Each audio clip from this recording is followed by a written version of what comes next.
and this is still with us. It's a solid, tangible thing. To see it, one journeys out to Tucson, Arizona, and then just out of town to the Davies-Monthan Air Force Base. So, this is it. The armed services want to exist, and to exist they must have weapons. And the weapons firms want to exist, make money. To do this, they must produce weapons, and the Soviets provide the justification, and we justify the same process in the Soviet Union.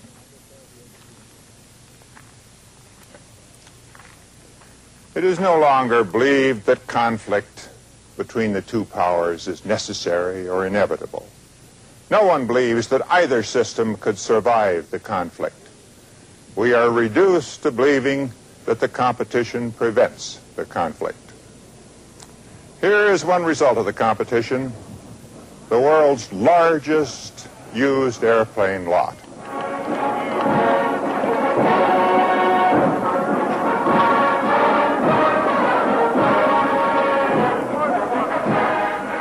Everyone by now must recognize the B-52, the latest military classic. The ethical position of the competitive weapons culture needs to be carefully understood. On our side, in recent years, there has occasionally been open bribery. In 1975, the Lockheed Corporation was found to have distributed some $25 million to promote purchases of its products. The indignation was very great.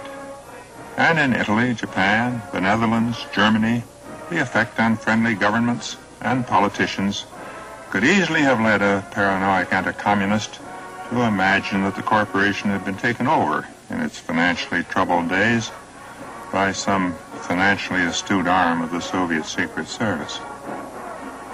The need was to ensure orders and a continuing, unbroken assembly line, and not only by Lockheed. There are also more sophisticated manifestations where no money changes hands. That would be considered too crude, even obscene. In this world, influence is mostly a friendly, civilized thing which breaks no law. We should never be diverted by the search for corruption, even for gentlemanly misbehavior. Mostly the competition unites the efforts of honest men, men caught in the trap by economics, bureaucratic interest, the pressures to keep production going, international circumstances larger than they. And it goes on and on and on.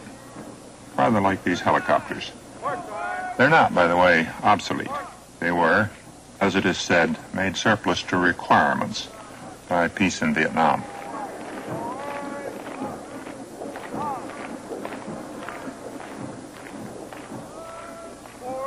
There is agreement, even in high military circles, that the naked weapons competition simply cannot go on. There remains the hard question of what will take its place. What of the spending it ensures, the jobs it provides? John Maynard Keynes, during the years of the Great Depression, once proposed that the British government should put bundles of pound notes into disused coal pits and then fill them up. Much employment would be then created by men digging the notes up, and much demand would be generated by the spending of the notes. This idea was never taken up. But instead, in the post-Keynesian world, weapons expenditures, the cycle of design, production, obsolescence, replacement, has served pretty much the same purpose instead. I once called this military Keynesianism.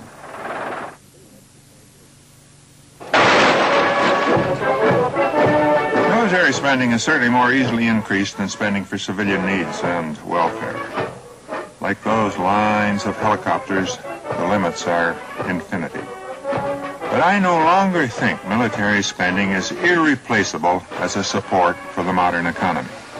The civilian needs of a highly urbanized society, of the great cities in particular, are also infinitely extensible, as we shall see later in these programs. Der Deutschen Demokratischen Republik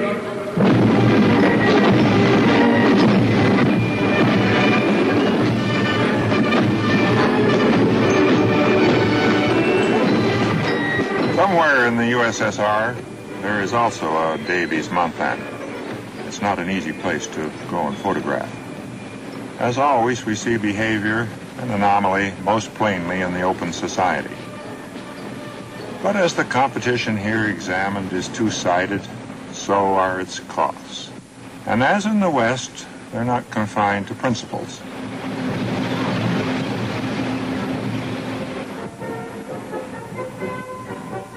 This is the May Day parade in East Berlin.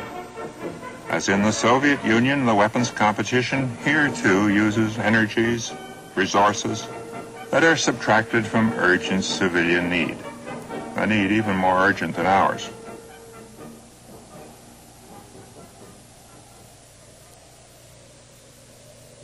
But the ultimate problem is not the cost, but the threat of mass reciprocal destruction. This threat comes to its ultimate focus here in Cheyenne Mountain, Colorado, NORAD, the North American Air Defense Command.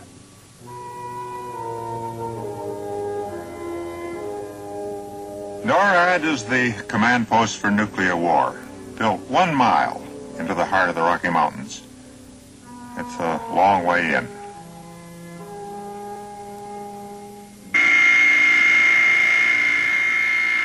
The doors are steel, 2 feet thick.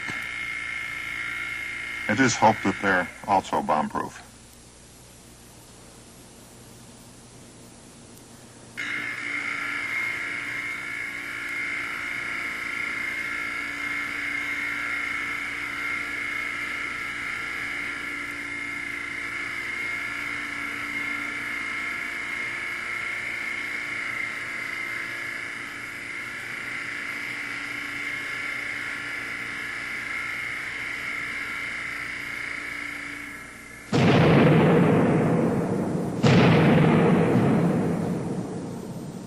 To make this fortress yet more resistant to nuclear bombs, a few weeks more resistant than the people outside, each underground unit of the headquarters is sprung separately.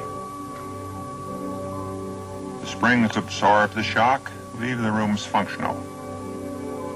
There are underground reservoirs for water. In case of attack, NORAD is self-sufficient for 30 days.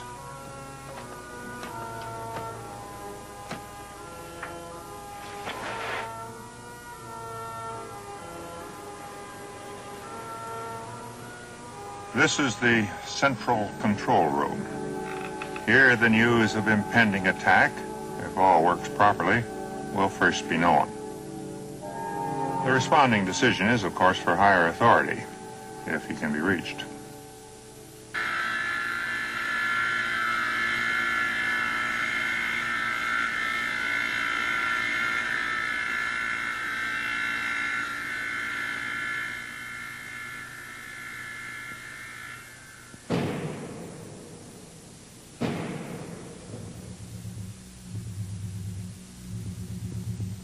A minor epilogue on the Cold War.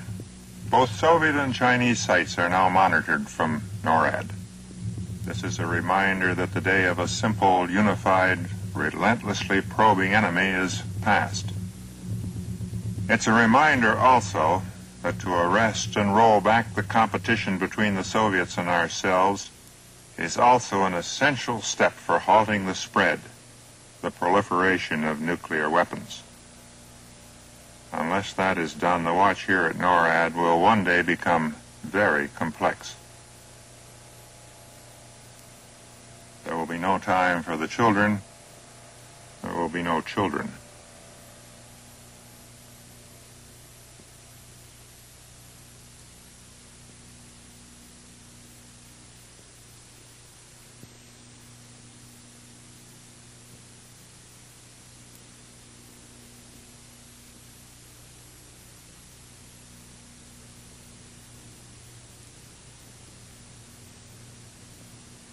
The history of the arms competition we see is the history of the most formidable interaction of ideas and interests.